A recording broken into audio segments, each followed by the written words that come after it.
Our Father, we give you thanks for the ministries you've entrusted to us and the churches in which we serve. And we pray, Father, for your guidance, your blessing, your leading, that we would serve and move and live according to your will and not according to our own, but that you would move our churches to be part of the greater kingdom work. And in whatever corner we're in, that we would serve you with all our strength, and that you would bless it as is done for your work, your glory. And we pray for your presence as we come together, that we might learn together this afternoon. We pray this in your name. Amen. Okay, as you can see, I'm Andrew Lee. I'm the senior pastor of the Chinese Christian Union Church in Chicago's Chinatown. Just to give you a little background about myself before hopefully I'll get a chance to hear from some of you as we go on and talk. Our church has 5 congregations, 3 different sites, but 5 congregations, 3 in Chinatown itself. So we have services in English, Cantonese, Mandarin. So I just threw up pictures of different ethnicities worshiping, so that's not my church.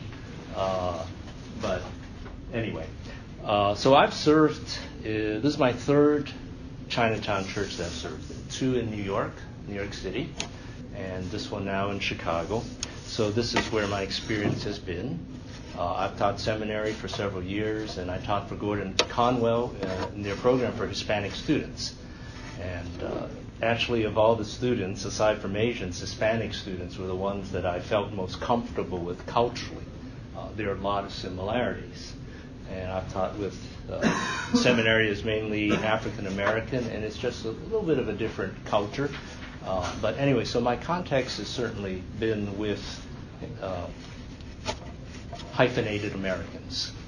And even with seminary students, it seems that there are common issues. So that's why I will be speaking about the future of bilingual churches.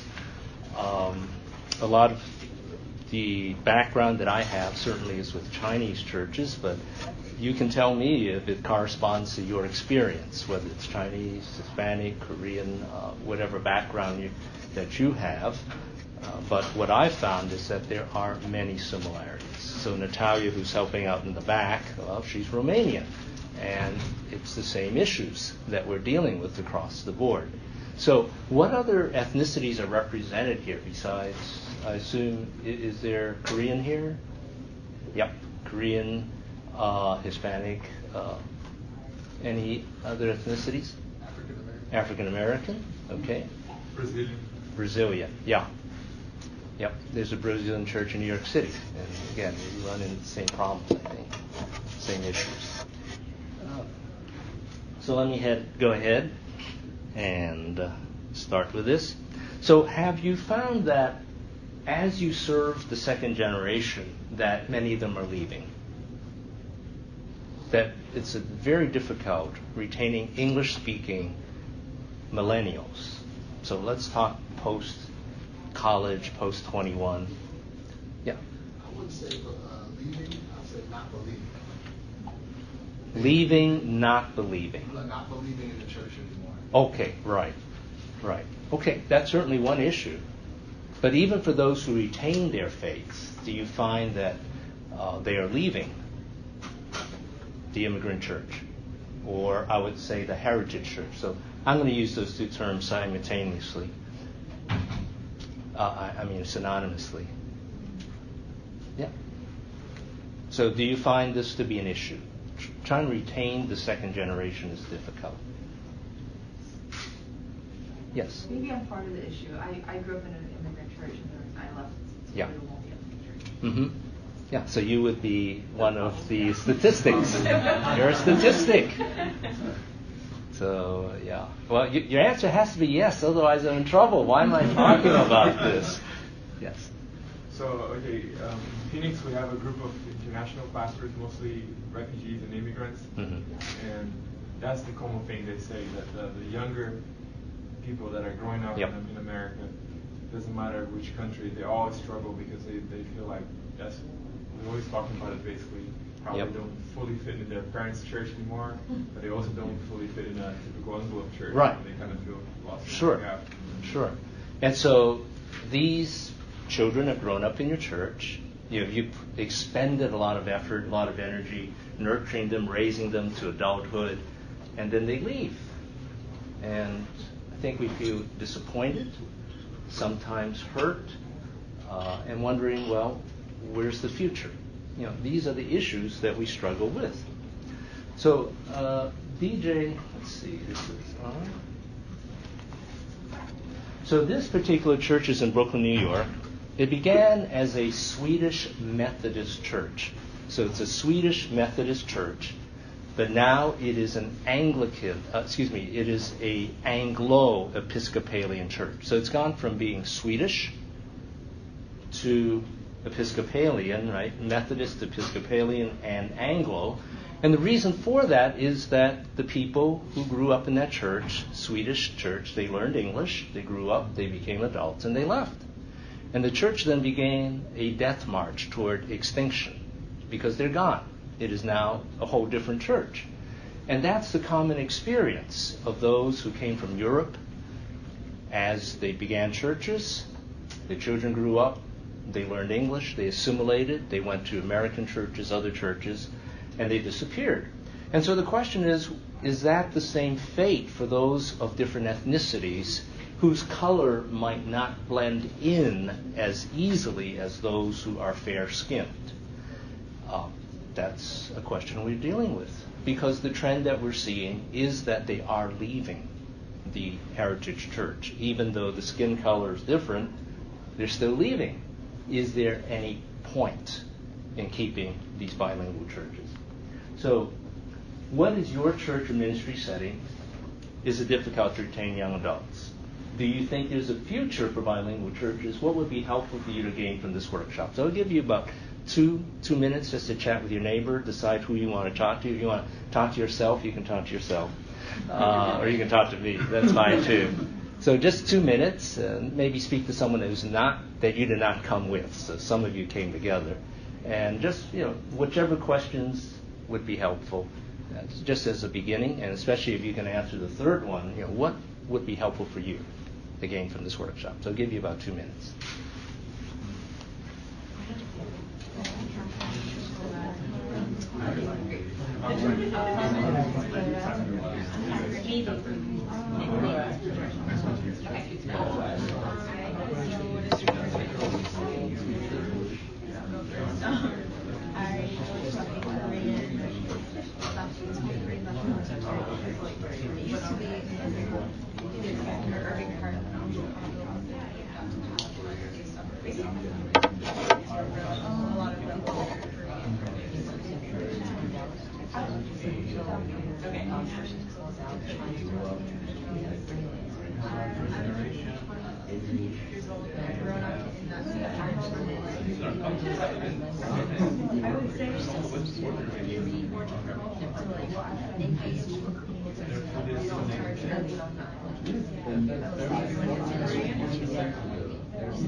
My family so even in Indonesia, so in Indonesia, actually of the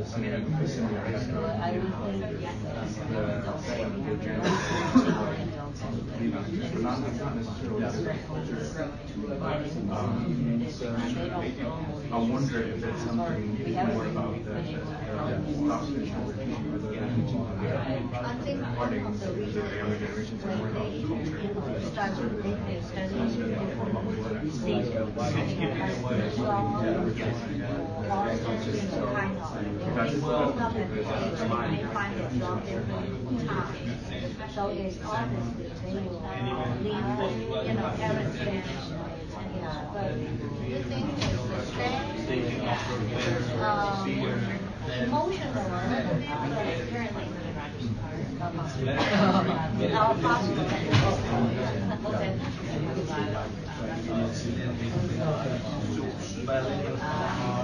But they still, I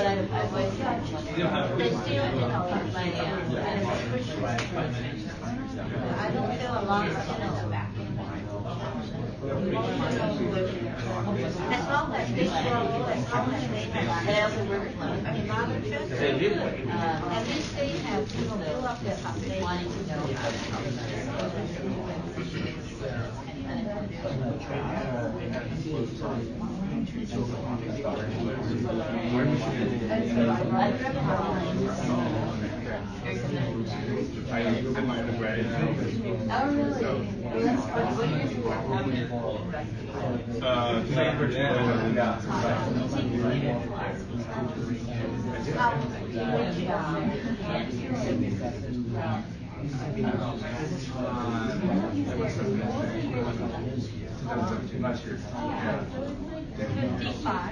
Okay, I'm going to have to bring you back because of time, but glad you had a chance to chat with your neighbor and break the ice a little.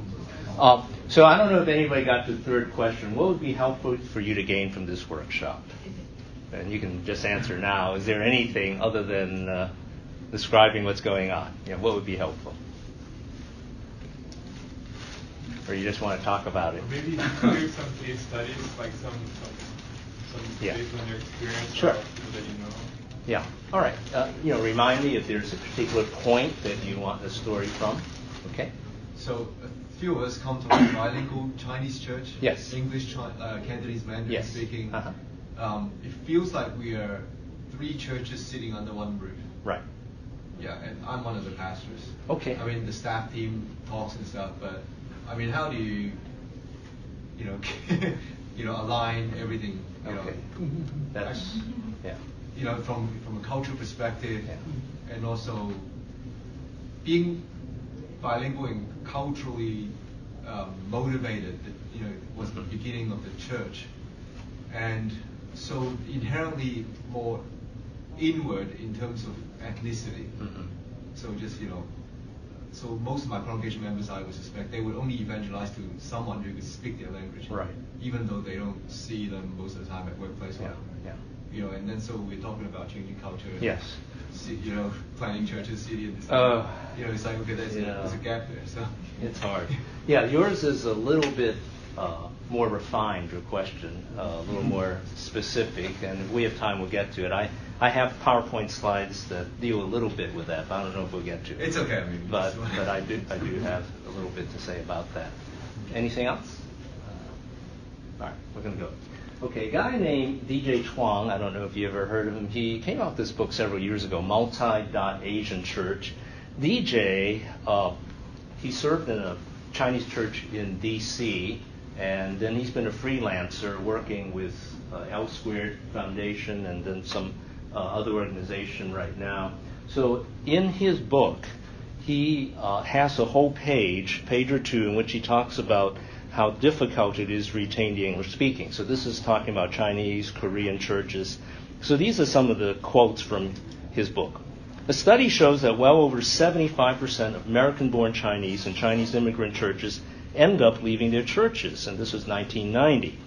Some informal studies indicate that up to 90% of post-college Korean American young people are also leaving their immigrant churches. This is 2009. Statistics in both America and Korea report that we are losing the majority of the young people who grew up in church. Having grown up in Indian immigrant churches, this is from Sam George, 2013, a majority of second generation who are dropping out are not going anywhere at all, not their parents' church nor any local churches. And I could go on and on. Estimates of second generation Koreans leaving the church vary from 55 to 90%. Just very, very gloomy statistics, and that's why whatever setting you are in, I don't know that your setting, if it's bilingual with English-speaking young adults, is going to be any different. That this is the general statistic, regardless, I think, of ethnicity, that this is the problem that we're finding. We just cannot keep these younger people. Are they leaving their faith? Not necessarily, but they're not going to your church. So several years ago at a conference, there was a pastor in New Jersey, and we were talking about the dropout rate, and he was saying, well, my church does a good job. We were able to keep the young people. And what he meant was the young people don't lose their faith. They're going to other churches. But in terms of going back to his own church, the answer is no.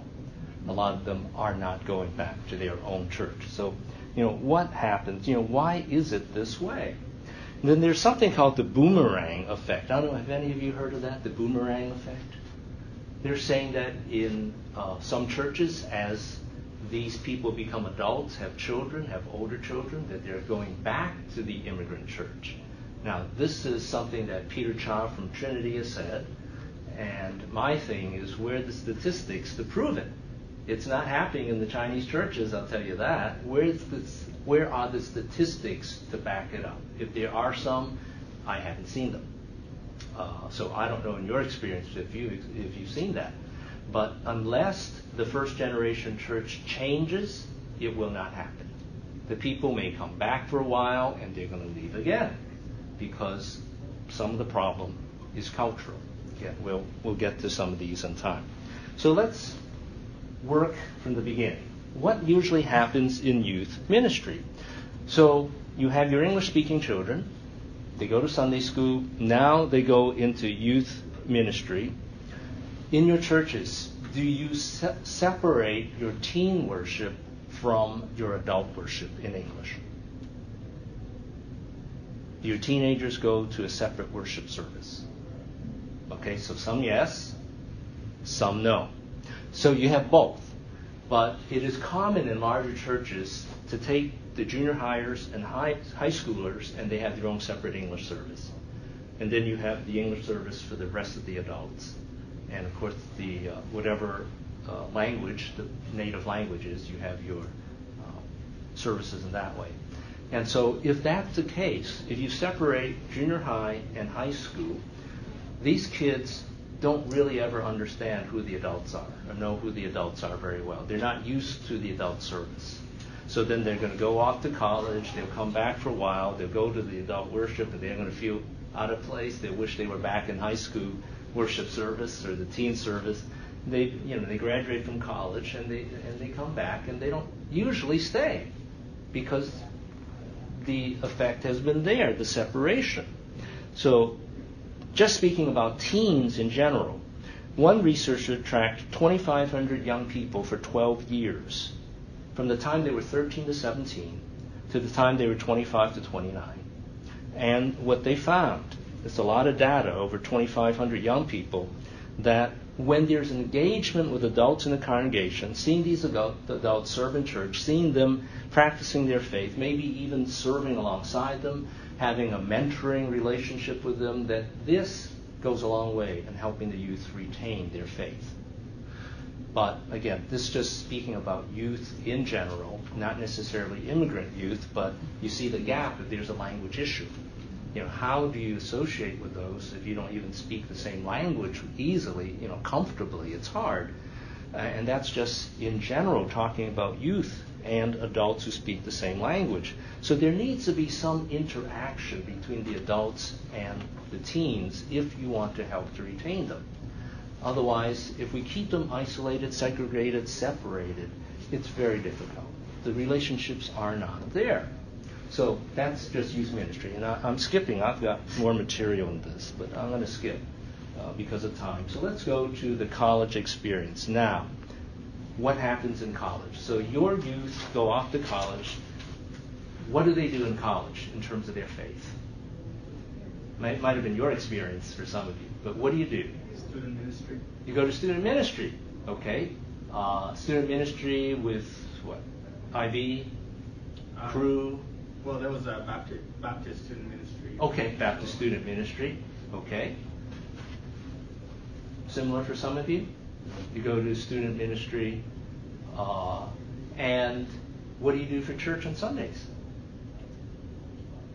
College service. Go to college service, okay. So you're not connected with the local church. it's a service of everybody, basically everybody your age, or mostly your age. The one I attended to was connected to a local church. Okay. That's the church I would go to on Sunday. Yeah. So you're the exception, being connected to a local church. But for most, they go to a church that's, the local church really isn't anything other than the Sunday experience, right? Because the fellowship group, is it the church fellowship group or is it the campus fellowship group? It's usually the campus fellowship group. Where do they serve? Do they serve in the local church on Sunday? No, if they serve, it's with their fellowship group, in the ministries of the fellowship group. And so, even though these parachurch organizations are supposed to walk alongside the church and help the church, what they've done is that we support them financially. This is my little axe to grind, mind you. That we support these parachurch organizations that work with college students and do a wonderful job. I will say that. They do a wonderful job helping our college students to grow spiritually, to learn. But it's usually separated from the local church. So this now is their church home, which means what you have are monogenerational fellowships. Doing life together, right? The phrase. Monogenerational, everybody's the same generation. Usually within 4 years of each other. Usually the grad students have their own fellowship. So you're within 4 years of each other. If you include the grad students, maybe 6 years. Everybody's in the same stage of life. You have Bible study during the midweek usually. You want to meet at 10 p.m. at night, that's no trouble, because you're college students. You can do that. So this is the college experience, monogenerational fellowship. And what happens is that when you graduate from college, you go from a monogenerational fellowship to, how about a monogenerational church doing life together? And I don't know if anyone else, this is a term I've come up with, I don't know if anyone else has come up with that term, and that's fine. But it's monogenerational. Everybody is basically the same age. And so the key group is 22 to 34. Why? Post-college, 22, or, if you didn't go to college, still, you're an adult.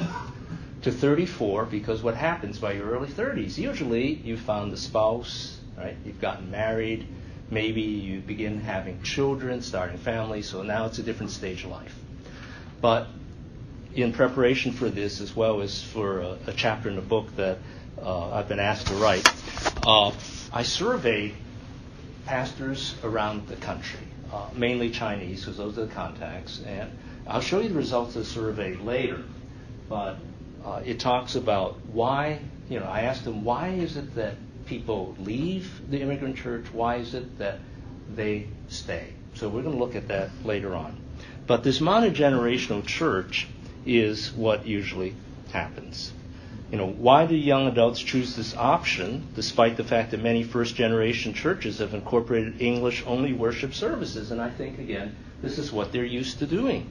And so for some, they haven't been able to go to a church while in college that was like their home church. So they've gone to perhaps an English-speaking only church, a multi-ethnic church, a college church, whatever. And so they're used to that. So coming back to their home church is very difficult. It's a different experience. So that's what happens in college. So what happens when they return from college to their home church? So within the churches, you have the issue of identity. How much do they identify with their cultural heritage? So there are a couple of factors. Remember, we're dealing now with hyphenated Americans. We are Americans and we are not Americans. We're hyphenated Americans. So one issue in terms of identity is the issue of racialization. So Rebecca Kim, a sociologist, did a study of college students, and when these immigrant college students, these Korean college students went off, what type of college fellowship did they choose? And so the question was, you all speak English. Do you go to an international organization like InterVarsity? Right? Everybody speaks English. You can go to that. Do you go to a Pan-Asian or all-Korean fellowship? Or do you go a Pan-Asian fellowship, or do you go to an all-Korean fellowship? So she did a study on this, asking college students which did they prefer to do. Just English only, Pan-Asian, or Korean only. What do you think the answer was? Korean? What else? Any other guesses? Pan? Answer was mono, Korean only, which was shocking. But the reasons that she found, and now this was about 20 years ago, maybe the answer is different now. But the answers were, well, racialization, which means racialization is racism and marginalization based on ethnicity, saying that you don't experience racial prejudice when you go to a college fellowship where everybody is the same race. So have you all experienced racial prejudice at some point in your life? I think we all have. So you understand that. And again, I'm going fast now. Another reason is ethnicization. And if you're not familiar with that term, it means that individuals cluster together in separate ethnic groups because they share common cultural experiences that make them different from others. So there are common cultural experiences. For example, food. Right? There's certain foods you like, so you gather together with people just like you. You like to eat together. You can talk about your favorite foods. People understand you. Maybe talk about the calendar, events that happen during the calendar for your particular ethnicity. So that happens. A third factor is homophily. And what that means is that people want to worship with other people who are similar to them. Right? People want to worship with other people who are similar to them. So I asked some young adults, why is it that they were still in a Chinese church, even though they were English speaking? And these are some of the answers that they gave me. It's not the same experience when worshiping with those from another culture. It's awkward being with others, but comfortable in being with your own people. The style of worship is similar in an ethnic church. Those in the immigrant church understand you better and can identify with your problems. So that's why they were still in an immigrant church as English speaking. So for example, all Asians eat rice, but not all rice is the same, right? You want to be with people who understand you and are like you. So issues of identity. So how much do we or do they identify with their culture as opposed to being a hyphenated American and go off to the American culture? So Fresh Off the Boat, I don't know if any of you watched Fresh Off the Boat, but in an episode last year, if you watched it, the whole family went back to Taiwan for the first time, right? So this is the first time the children went off to Taiwan, and so the younger one, that's this guy, Evan, he goes to AAA and gets all these tourist guidebooks for what to do in Taiwan. He gets his money belt, he gets all these things. His mother says to him, well, what are you doing? This is your home. And he says, but I've never been there before. She says, I don't care, that's your home. And that's the way parents look at it. This is your home. Even if you've never been there, this is your home. This is your homeland. But then the show traces them as they go back to Taiwan and their experiences for the parents. And the conclusion of the show is that the people at home have changed. The culture back home in Taiwan, they went back to Taiwan, has changed. They have changed, being in America. They don't belong in either culture. They really don't belong in America completely. They don't belong in Taiwan anymore. And scholar Fernando Segovia phrases it this way: having two places, but none on which to stand. That if you are a hyphenated American, you have two places, your homeland, you have America, but none on which you stand firmly. So issues of identity, which one will win out? So the young people go back to their church. They may go back for a while, but usually many do not stay. Why? Some of the reasons: we teach a race-neutral Christianity, don't we? We teach a race-neutral Christianity. What's important is being Christian. that your culture and your race doesn't matter. But Brian Loritz, I don't know if any of you were there this morning for his workshop, right? He says, well, what's black theology? And people raise their hands. What's black preaching? People raise their hands. What's white theology? What's white preaching? And his point is that we are so immersed in dominant culture that those who are white don't realize that they are also a cultural entity. It's just that they're the dominant culture. Everybody follows them. They don't realize that they are their own particular culture. So for some of my seminary students who are African American, I said, I happened to mention Tim Keller to them. Some of them had no clue who Tim Keller is because they don't run in those theological circles. They don't. Who's David Crowder? Oh, they don't have no clue who David Crowder is. It's a different cultural context. Why is it that we expect African Americans to go to a multicultural church or go to a white church, but how many whites go to an African American church? There's culture. There are issues. So, again, we're dealing with issues of culture. Do I feel comfortable in my immigrant church home? And that's what young people ask, whether they realize it or not. Now, remember also that one of the characteristics of the millennial generation, also called the me-lennial generation, is that truth centers around them, right? Isn't that what postmodernism teaches? Truth centers around you. You decide what is true. So, if that's the case, if postmodern truth is centered in oneself, then why shouldn't the community be as well? Why shouldn't I pick a community of people just like me? Because truth is centered around me. Why do I have to accommodate to this out-of-date culture? So issues of identity come up. Whom do they identify with? Another big issue is the issue of community. Are there people their age?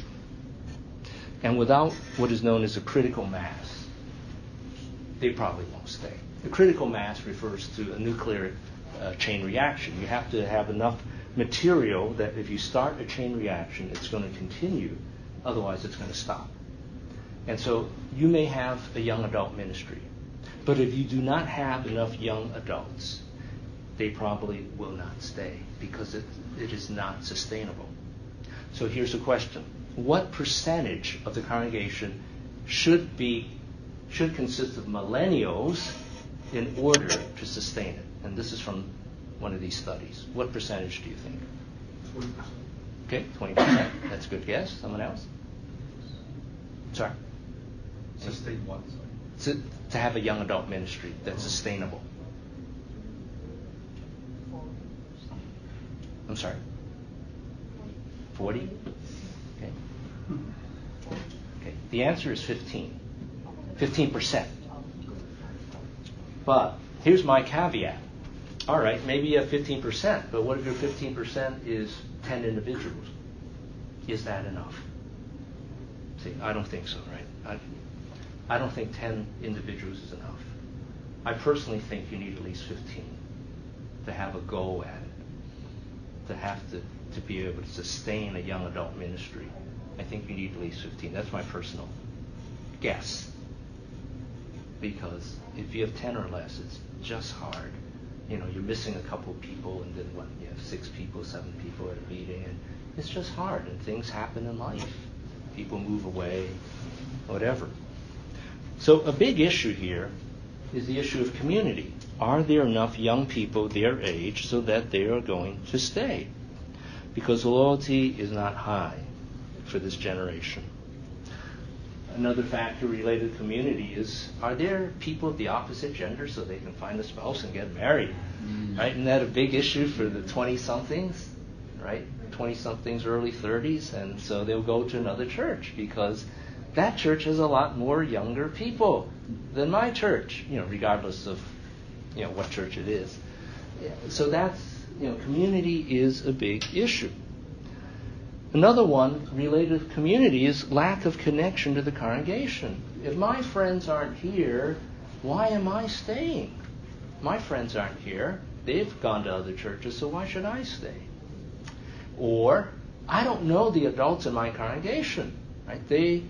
I never really developed relationships with them. So here I am back at the home church, but I don't really know these people. So it was a little shocking to me a couple of weeks ago because one of our longtime members, we're involved in some type of ministry, and we told her, well, you have to talk to so-and-so, and this so-and-so is a part-time staff member. And she says, I don't know who he is. He's a young adult. I don't know who this guy is. It's shocking to me. So here you have someone who's been in the church for decades, in their 50s, doesn't know someone who's in his 30s. It's this separation. And without the community, it's really hard to stay. They will not put up with this. So that's another factor, issues of community. Then a third, well, let me stop. Do you have questions before I go on? Yeah.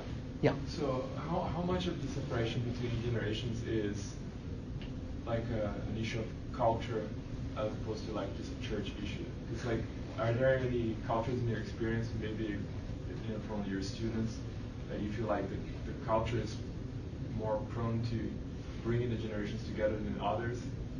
Like, I don't know much about Asian culture, but like I feel like some cultures, there's a natural tendency in the culture to separate the generations, where the elder is not supposed to be friends with the younger generation. So it creates a natural barrier that as you grow together in the church, you're naturally not connected to the next generation. So how much of that is just culture, and how much of it is us as pastors not doing a better job in bringing people together? Yeah. Obviously, I will not blame the pastor. I would say the culture has more of an issue. Okay, first of all, even in culture-dominant churches, there's a gap right now between those churches with older adults, those churches with younger people. They're having trouble retaining the younger generation, which is why you have so many church plants of these millennials. It's a culture gap, a natural age culture gap. They're speaking two different languages, in a sense, based on culture. Now you compound that with American culture versus the immigrant culture. It's worse. It exacerbates it. It exaggerates it. It makes it worse. So it's an extreme issue of culture. And I'll get to that in a moment. But culture is a big issue, I think. It's this whole separation that makes it worse, makes it harder. So does that answer your question? I don't have many cheery stories to tell you. I'm sorry. I don't. When I began as an English minister, I was one of the first. I was a pioneer, one of the first pioneers in English in New York City.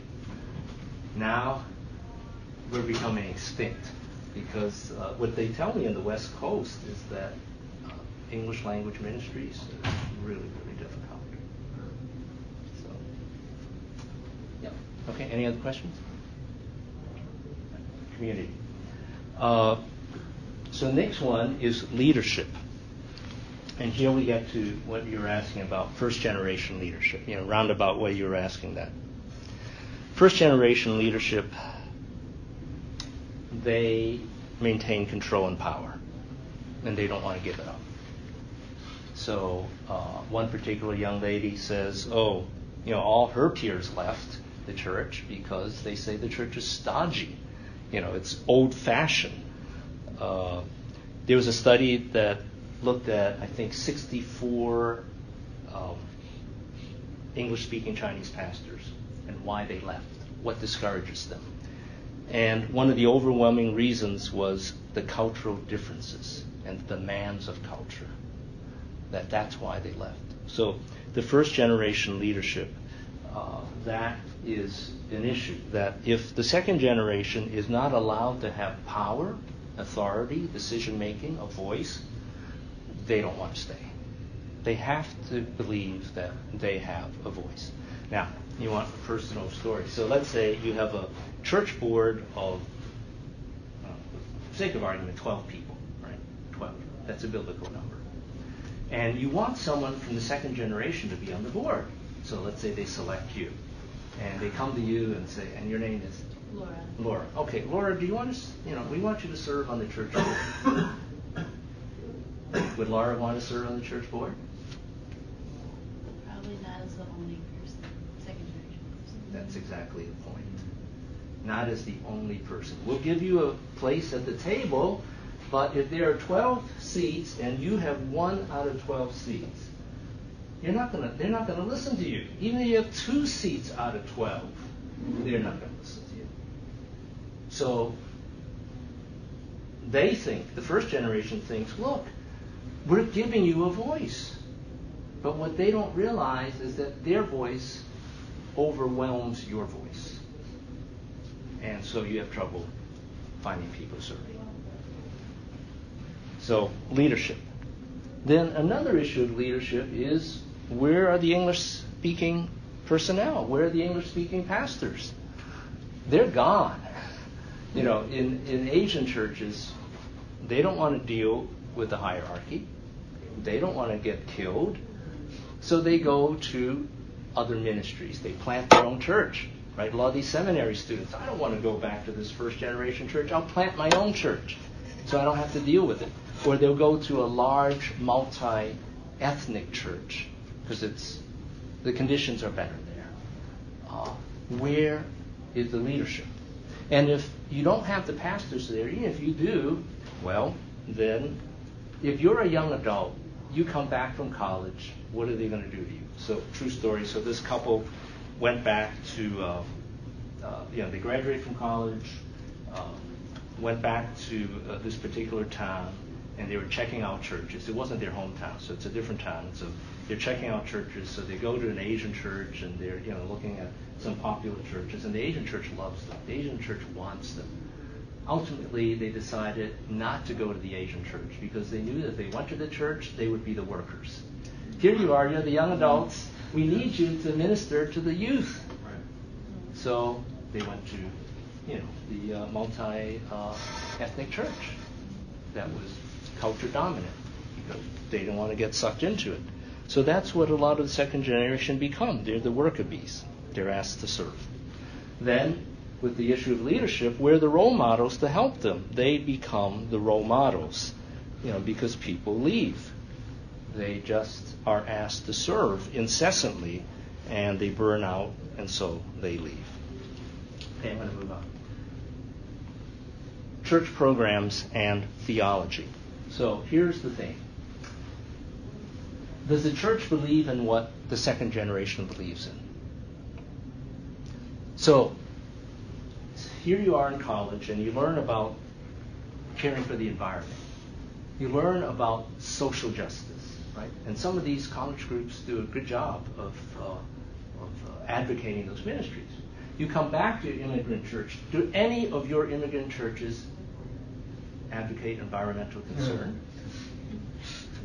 Some of you may be social justice, right? Depending on your ethnicity. Some of them may be social justice. So here's a quick question. Which program would church leadership be in favor of, and which would they oppose? So let me give you a couple of things. A community service project, neighborhood safety, small group study, sports or exercise program, worship service. So this is outreach, right? We're talking about outreach. So if you want to start an outreach program and you gave your church leaders these 5 choices, which ones would they like? Which ones wouldn't they? So pick the top 2 that they would like. Small group study. What else? Sports. Not worship service? Okay, that's fine. Okay, which one would they be opposed to?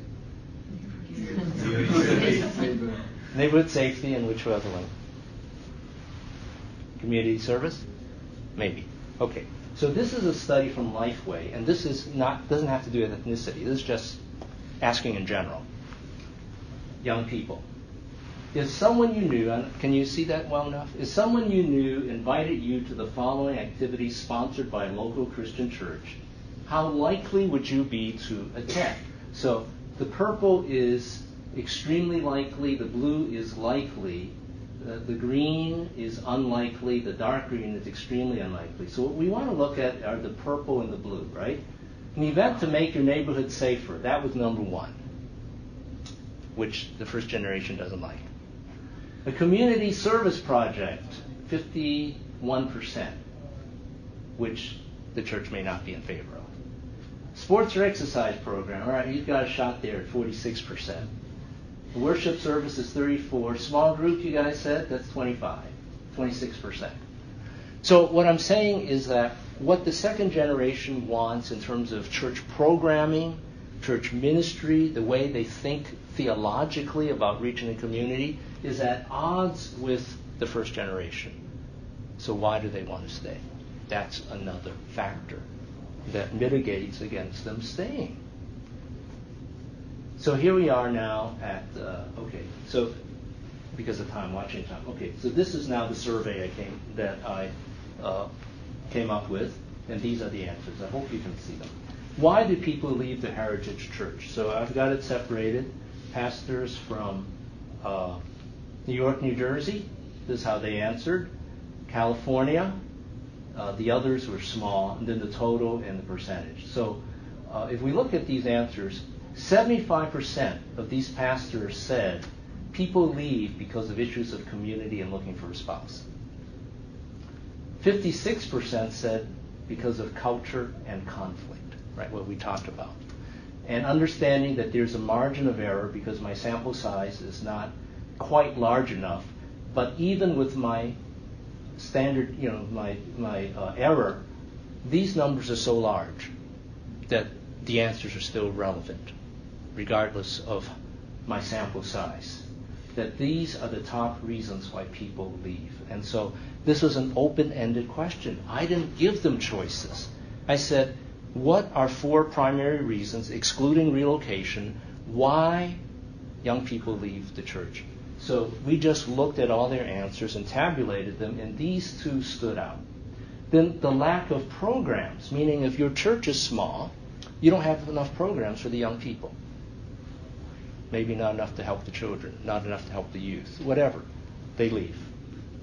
The church focus or theology is still at 35%. They leave for more popular churches. Only 19% of them said that. And personal, that they personally have spiritual issues, that's why they left the church, 19%. Right? So this is why the person left. Well, these people just aren't spiritual or they have their own issues. But if you look at these figures, especially these first 2 or 3, I think they're very telling. So we're talking about retaining young people. You have to look at this.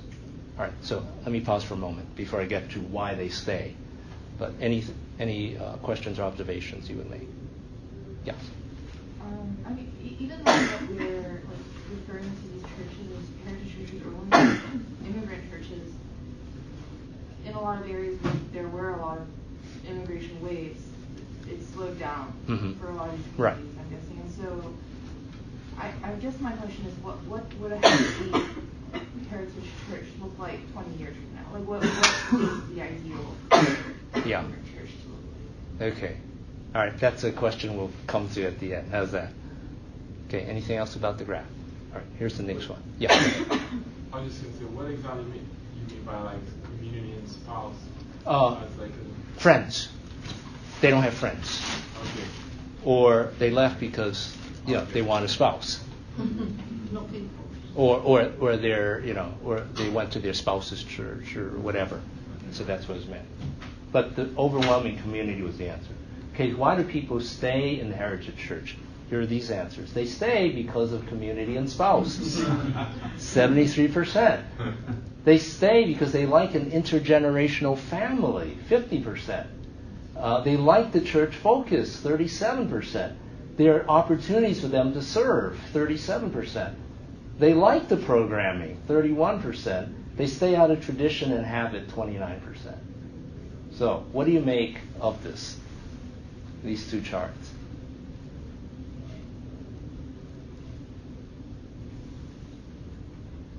If you do a comparison, what do you make of it?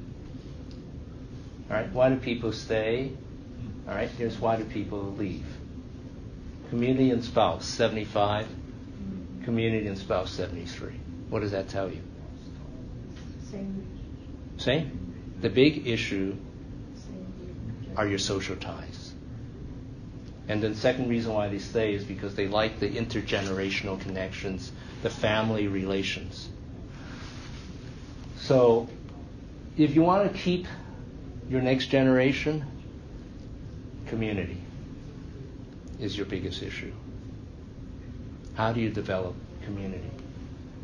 But what this tells me is that there are people who will stay because they like the intergenerational connection. And then there are people who won't stay because that's not important to them. The culture and conflict brought by culture, brought by the differences, drives them to leave, but others will stay because they like the culture. They like what the church is doing. But here's the difference. A lot more people leave than stay. A lot more people leave than stay. They are not equal weighted factors. Right? What leaving takes precedence. Okay? So key factors retaining young adults. So let me go fast on this one. Community, a meaningful ministry, a voice in the direction of the congregation of the church, spiritual leadership, adequate spiritual feeding. So these are factors and I actually had come up with this already years ago in interviewing young adults, and now after the survey, you can find evidence in those survey results for all these except the adequate, that basically these are there. That these are the key factors in retaining young adults. So if you want to keep them, these are the things you have to have. And it's still no guarantee that they're going to stay, even if you have these factors, but you have a lot better shot. Okay, going back to the survey. Mean is the average. Median means it's the middle, that you have enough churches above and below. So mean is not as helpful because some large churches threw off my numbers. Right? I have some large church in Canada that threw off my numbers. So let's look at median. So of the churches that I surveyed, the midpoint was 20 young adults. But the percentage of the congregation was 33, which means that the church was 60 people. The average English congregation of those I surveyed, not average, but the median was 60, which means that half of them had under 60. And half of them had less than 20 young adults. So here we are, again, back to the issue of critical mass. Do you have the critical mass to sustain the ministry? And then half of them were higher. And so these churches would likely have a far more better chance of being successful. How many churches did you survey? Some of them didn't give the attendance results. I had about 47 with these results. I had 52. Another one came in yesterday, so we haven't added it to it yet, but 52 for those other things. And if people keep answering, pastors are notoriously bad about answering surveys, I'll add it. But I doubt that their answer is going to throw anything off. I think this is pretty statistically meaningful.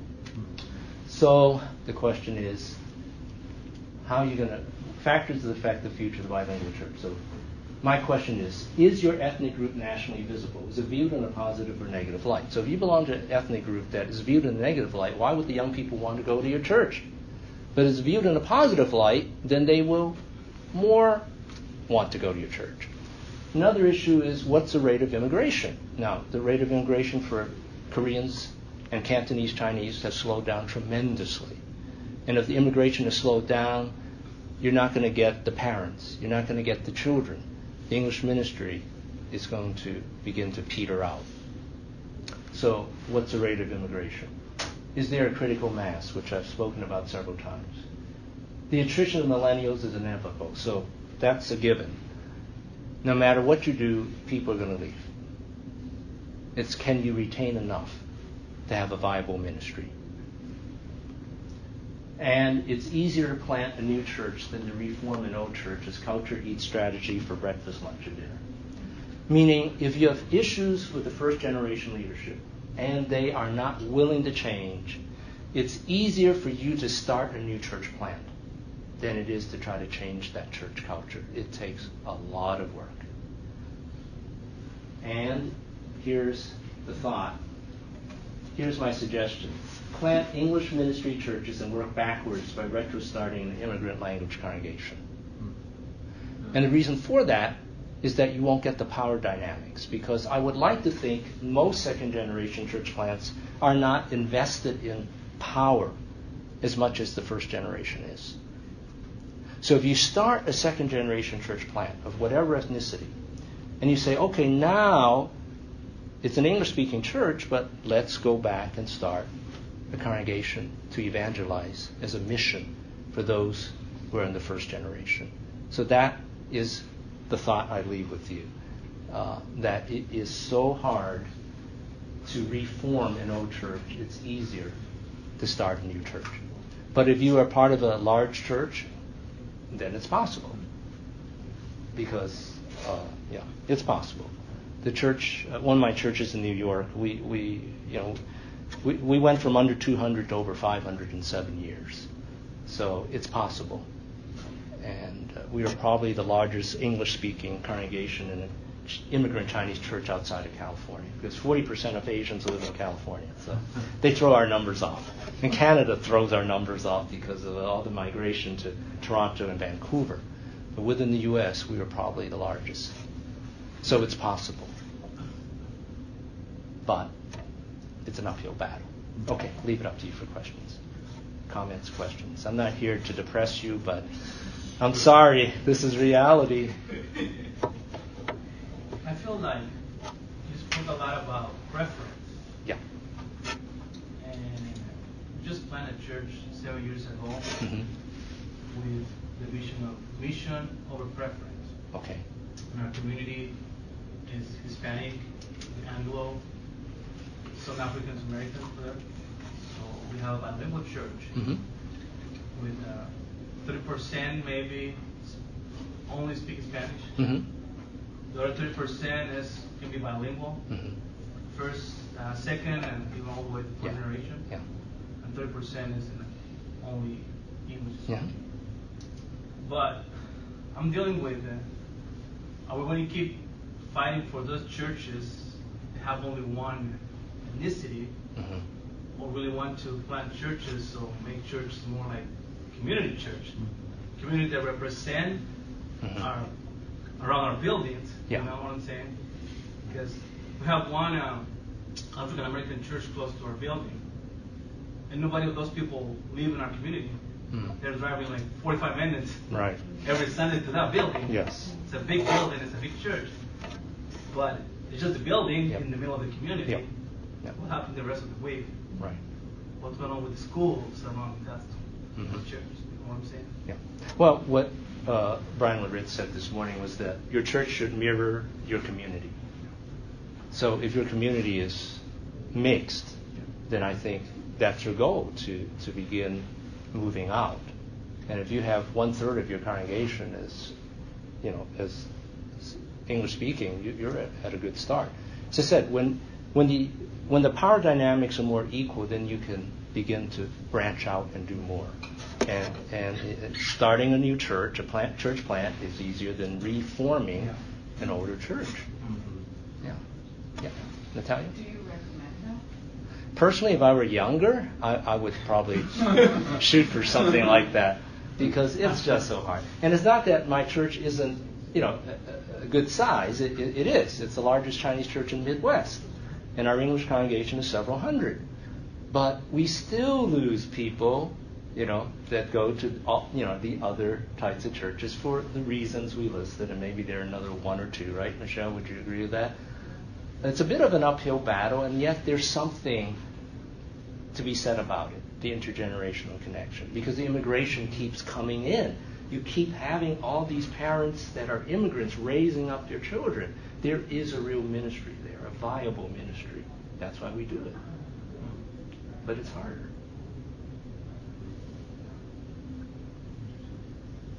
But the smaller churches, it's tough. Smaller churches, it's hard. It's just really hard. Yeah. Okay. Back to your question. Me? No, Nevada. I have to get your names. I don't just. Oh, Sarah. Sarah. Is the solution to plant churches and wait until the immigrant churches, like the leaderships, like kind of essentially die out? Like, are we just waiting for that? All right. Here's some possibilities. Like, is there a gentler transition? Okay, I have to shut off my recording now. Okay, here's some possibilities. Some churches, Korean churches, have intentionally spun off the English ministry. So the first generation blesses them and sends it off, so it's not a church split. And the second generation then goes off on its own, and the first generation starts all over again. I've seen that twice happen. So that's one way to handle it, because the first generation leadership understands that it's different. That's one thing you can do. Another thing I've seen is that the 1.5s, the people who are born overseas and come to the U.S. as teenagers who are bilingual, they are able to make the change. So let's say, Lenny over here, he didn't come to the U.S. until 3 years ago, but he's bilingual. So he can go into the Chinese church and says, look, I'm the head pastor, but this is what we're going to do to help the young people and make it more accessible to them, because he's not in the power. He's in the ministry. Right. So those are two possibilities. And the third is the church plant. Or fourth, if you want to be stubborn like me, try to change the culture of the church. That just takes a lot longer and a lot of prayer. So those are four potential avenues to do it. But it's possible. All four are possible. But the easiest one, church plant. Yeah. But the wave of the future, I think, depends on immigration, because the church world is moving toward more multicultural, multi-ethnic. I think that's where it's going, especially more and more interracial marriages. It's going that way. But your particular ministry setting is your setting. We need all types of churches, all types of settings. It's whatever works best in your setting for now. Anything else? Can I ask, I'm just interested in, does the language... No, people just don't like translation. It's very unwieldy. Now, the separation of languages, I think, is much stronger, much better. But does it a significant factor in trying to do the growth of the church? I think so. Yeah. I think it really is. Separation. With the separation of languages, we lost the family. Yes. So, Right. So all these are translated in our church. Yeah. And I normally preach in Spanish. Yeah. And we have another guy who's preaching in English. But on Sundays, the whole family is together worshiping Jesus. Yeah. Missionary preference. But we start at the beginning singing together and then separated. Spanish people and speaking English people, and feel so weird, so bad. And I know our church is not for everybody. Yeah. That's the missionary preference thing. Right. So, but our families and our kids and the youth are so important. Mm-hmm. They're not just worshiping together, but they're even playing instruments with us. Yeah. And serving as a family. Sure. So families for us, I think, inspirations too. Well, the intergenerational connection, I Yeah. think, is what helps to keep it together. If you can promote it, it's just that it's very difficult to do that. And it has to be, in time, it has to be pretty equal. Yeah. Otherwise, the second generation will not stay. I thought of the fifth way, and it came and went while you were talking. There's a fifth possibility of doing things. Yeah. Anyway, all right. And so thanks for your time. Thank you. So, Yeah. sorry that